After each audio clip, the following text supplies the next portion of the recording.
Assalamualaikum warahmatullahi wabarakatuh. Perkenalkan, nama saya Alivia Rizky Pratiwi, NIM 23093081100002. Mata kuliah Analisis Laporan Keuangan. Di sini saya akan menjelaskan tugas dari analisis laporan keuangan sebagai pengganti ujian akhir semester. Untuk mempersingkat waktu, langsung saja kita mulai. Yang pertama ada pendahuluan. 1. Definisi analisis laporan keuangan. Analisis laporan keuangan adalah suatu proses untuk menelaah, menguraikan, dan mengevaluasi informasi keuangan yang tercantum dalam laporan keuangan suatu perusahaan. Tujuan utama dari analisis ini adalah untuk mengetahui kondisi keuangan, kinerja perusahaan, serta pengembangan usaha dalam periode tertentu. Melalui analisis laporan keuangan, data angka yang terdapat dalam laporan keuangan tidak hanya dilihat sebagai sekumpulan angka semata, tetapi diinterpretasikan untuk menghasilkan informasi yang bermakna. Informasi tersebut dapat digunakan untuk menilai kemampuan perusahaan dalam menghasilkan laba, memenuhi kewajiban jangka pendek dan jangka panjang, serta menilai efisiensi dan efektivitas pengelolaan sumber daya perusahaan. Dengan kata lain, analisis laporan keuangan berfungsi sebagai alat bantu untuk memahami cerita di balik angka-angka keuangan yang disajikan oleh perusahaan. Yang kedua, pentingnya analisis laporan keuangan dalam pengambilan keputusan bisnis. Analisis laporan keuangan memiliki peran yang sangat penting dalam mengambil keputusan bisnis, baik pihak internal maupun eksternal. Perusahaan sangat bergantung pada hasil analisis ini. Bagi manajemen, analisis laporan keuangan digunakan untuk mengevaluasi kinerja perusahaan, menilai keberhasilan strategi yang telah diterapkan, serta sebagai dasar dalam merencanakan kebijakan dan strategi bisnis di masa depan. Misalnya, manajemen dapat mengetahui apakah perusahaan perlu menekan biaya, meningkatkan penjualan, atau melakukan efisiensi operasional. Bagi investor, analisis laporan keuangan membantu dalam menilai tingkat profitabilitas dan risiko perusahaan sebelum mengambil keputusan untuk menanamkan modal. Investor cenderung memilih perusahaan yang memiliki kinerja keuangan yang stabil dan prospek pertumbuhan yang baik. Bagi kreditur atau pihak pemberi pinjaman, analisis laporan keuangan digunakan untuk menilai kemampuan perusahaan dalam membayar kembali pinjaman beserta bunganya. Perusahaan dengan kondisi keuangan yang sehat akan dianggap lebih layak diterima, maksudnya menerima kredit. Selain itu, analisis laporan keuangan juga penting bagi pemerintah, karyawan, dan pihak lainnya sebagai dasar dalam pengambilan keputusan ekonomi yang berkaitan dengan perusahaan. Yang kedua, ada jenis-jenis laporan keuangan. Yang pertama ada laporan laba rugi. Laporan laba rugi merupakan salah satu laporan keuangan utama yang menyajikan informasi mengenai pendapatan, beban, serta laba atau rugi bersih yang diperoleh perusahaan dalam suatu periode tertentu, baik bulanan, triwulan, maupun tahunan. Laporan ini berfungsi untuk menunjukkan kinerja operasional perusahaan dalam menjalankan aktivitas usahanya. Dalam laporan laba rugi, pendapatan perusahaan dibandingkan dengan seluruh biaya dan beban yang dikeluarkan untuk memperoleh pendapatan tersebut. Apabila jumlah pendapatan lebih besar dari total beban, maka perusahaan dinyatakan memperoleh laba.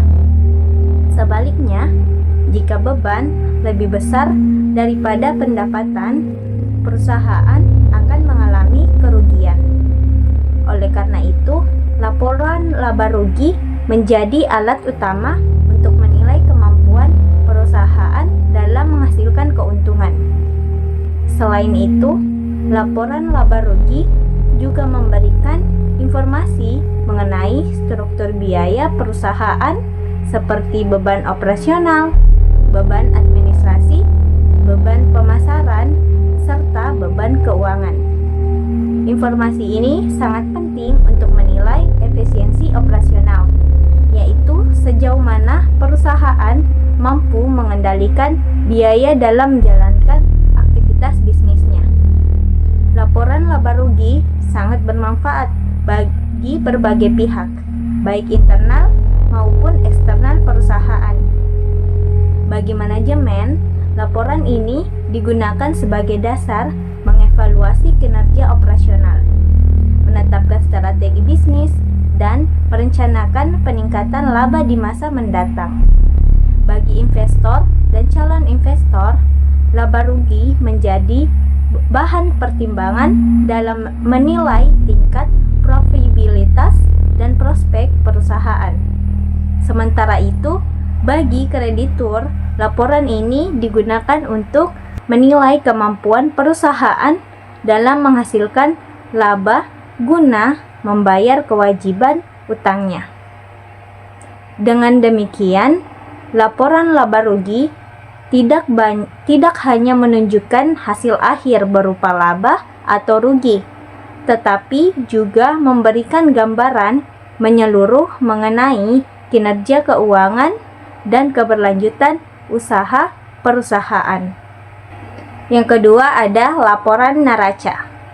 Laporan neraca adalah laporan keuangan yang menunjukkan posisi keuangan perusahaan pada suatu waktu tertentu, biasanya pada akhir periode akuntansi.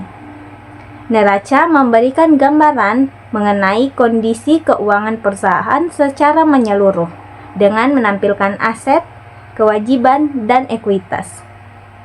Aset merupakan seluruh daya ekonomi yang dimiliki atau dikuasai oleh perusahaan dan diharapkan dapat memberikan manfaat ekonomi di masa depan.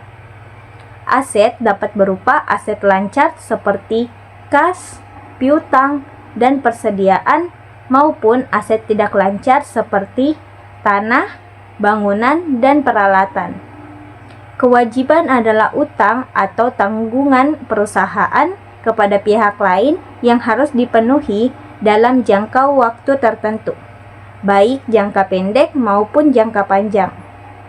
Sementara itu, ekuitas merupakan hak pemilik perusahaan atas aset setelah dikurangi seluruh kewajiban.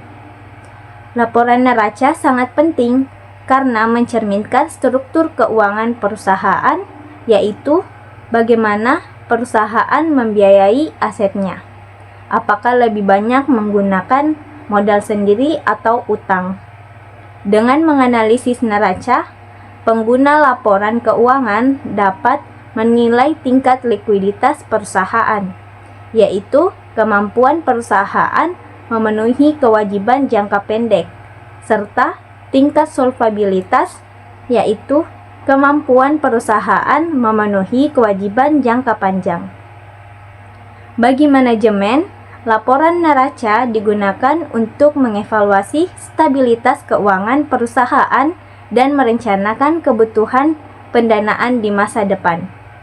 Bagi investor, neraca memberikan informasi mengenai kekuatan modal dan risiko keuangan perusahaan. Sedangkan bagi kreditur, neraca menjadi dasar untuk menilai keamanan dalam memberikan pinjaman. Dengan demikian, laporan neraca berperan penting dalam memberikan gambaran tentang kesehatan keuangan perusahaan dan menjadi dasar utama dalam analisis keuangan. Yang ketiga ada laporan arus kas. Laporan arus kas adalah Laporan keuangan yang menyajikan informasi mengenai arus masuk dan arus keluar kas perusahaan selama suatu periode tertentu. Berbeda dengan laporan laba rugi yang disusun berdasarkan basis akrual, laporan arus kas fokus pada pergerakan kas yang sebenarnya, sehingga mencerminkan kondisi likuiditas perusahaan secara nyata. Laporan arus kas dibagi menjadi 3 aktivitas utama. Yang pertama, arus kas dari aktivitas operasi, yang menunjukkan kemampuan perusahaan menghasilkan kas dari kegiatan usaha utamanya, seperti penerimaan dari penjualan dan pembayaran kepada pemasok atau karyawan. Kedua, arus kas dari aktivitas investasi, yang berkaitan dengan pembelian atau penjualan aset jangka panjang, seperti mesin, bangunan, atau investasi lainnya. Ketiga, arus kas dari aktivitas pendanaan, yang berkaitan dengan penerimaan atau pengeluaran kas yang berhubungan dengan pendanaan perusahaan, seperti penerbitan saham, pinjaman, atau pembayaran dividen. Laporan arus kas sangat penting karena dapat menunjukkan kemampuan perusahaan dalam menghasilkan kas untuk mendukung operasionalnya, membayar kewajiban jangka pendek, serta mendanai investasi dan ekspansi usaha. Perusahaan dapat saja mencatat laba, tetapi mengalami kesulitan keuangan apabila arus kasnya tidak sehat. Bagi manajemen, laporan arus kas digunakan sebagai alat perencanaan dan pengendalian kas agar perusahaan tetap liquid. Bagi investor dan kreditur, laporan ini menjadi indikator penting dalam menilai risiko likuiditas dan keberlangsungan usaha perusahaan. Oleh karena itu, laporan arus kas memiliki strategis dalam memastikan keberlanjutan hidup perusahaan dalam jangka panjang. Kemudian ada teknik analisis laporan keuangan. Yang pertama ada analisis rasio. Analisis rasio merupakan teknik analisis yang menggunakan perbandingan antara pos-pos tertentu dalam laporan keuangan. Rasio keuangan digunakan untuk menilai kinerja, likuiditas, profitabilitas, dan solvabilitas perusahaan. Keunggulan analisis rasio adalah kemudahannya dalam membandingkan kinerja perusahaan antar periode maupun dengan perusahaan lain dalam industri yang sama. Namun, analisis ini harus dilakukan secara hati-hati dan tidak bisa berdiri sendiri, melainkan dikombinasikan dengan teknik analisis lainnya. Yang kedua ada analisis tren. Analisis tren adalah teknik yang dilakukan dengan membandingkan laporan keuangan perusahaan selama beberapa periode untuk melihat kecenderungan atau pola perubahan dari waktu ke waktu. Melalui analisis tren dapat diketahui apakah kinerja keuangan perusahaan mengalami peningkatan, penurunan, atau stagnasi. Analisis ini sangat berguna untuk menilai perkembangan jangka panjang perusahaan serta memprediksi kinerja di masa depan. Yang ketiga, ada analisis komparatif. Analisis komparatif adalah teknik analisis dengan membandingkan laporan keuangan perusahaan dengan laporan keuangan perusahaan lain atau dengan standar industri. Tujuan dari analisis ini adalah untuk mengetahui posisi dan daya saing perusahaan dibandingkan persaingannya. Analisis komparatif membantu manajemen dan investor dalam menilai keunggulan dan kelemahan perusahaan secara relatif dalam industri yang sama. Yang keempat ada analisis rasio.